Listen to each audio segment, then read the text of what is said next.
çocuklar gibi ve ant içerim ki bir mendil işleyeceğim yarına kadar gözlerine sunduğum şiirlerine süslü ve bir tünceyle baldan ve öpücüklerden tatlı.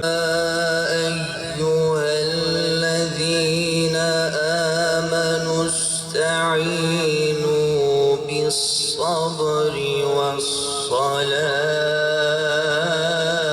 Burada olmamızın sebebi Gazze. Bugün burada toplanmamızın sebebi Kudüs.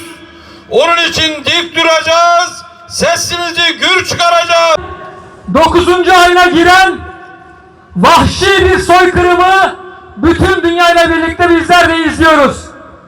Bütün dünya tam 8 aydır vahşice, zalimce, barbarca İsrail denilen insanlık düşmanı, kafir işgalci çetenin Gazze halkına yaptığı katliamları görüyor, buna şahitlik ediyor.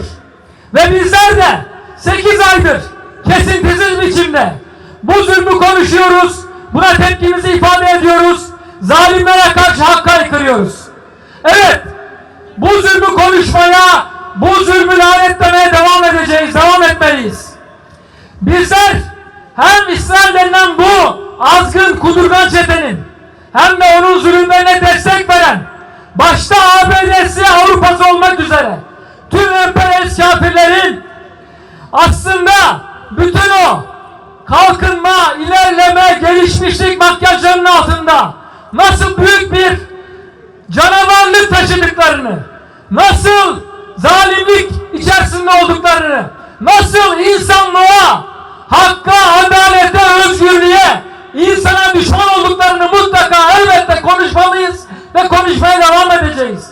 Bu hem bu zalimlere karşısında kalbimizin net olması, zihnimizin net olması, hem de gelecek nesillerimizin bu zalimleri tanıması ve asla bunların yalanlarına, propagandalarına, güçlülük, üstünlük, gelişmişlik mesajlarına kanmaması açısından çok çok önemli kardeşler.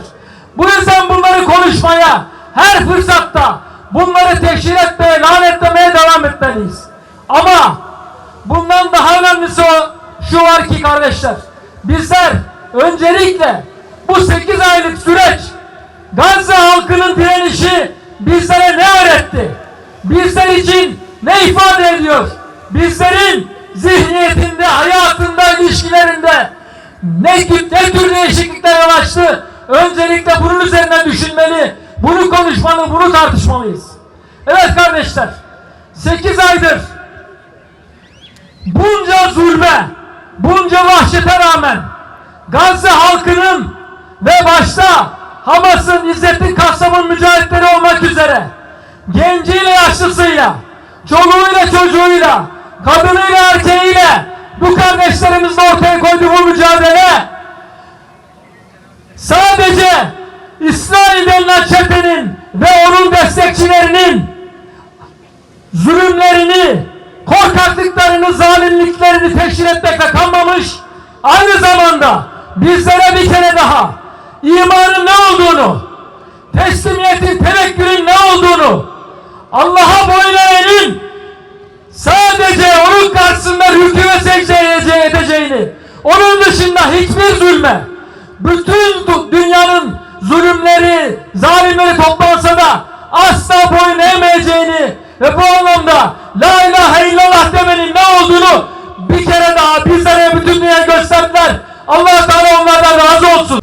Tek dişi kalmış canavarın vahşi yüzünü Filistin'de bir kez daha tüm çıplaklığıyla yaşıyoruz.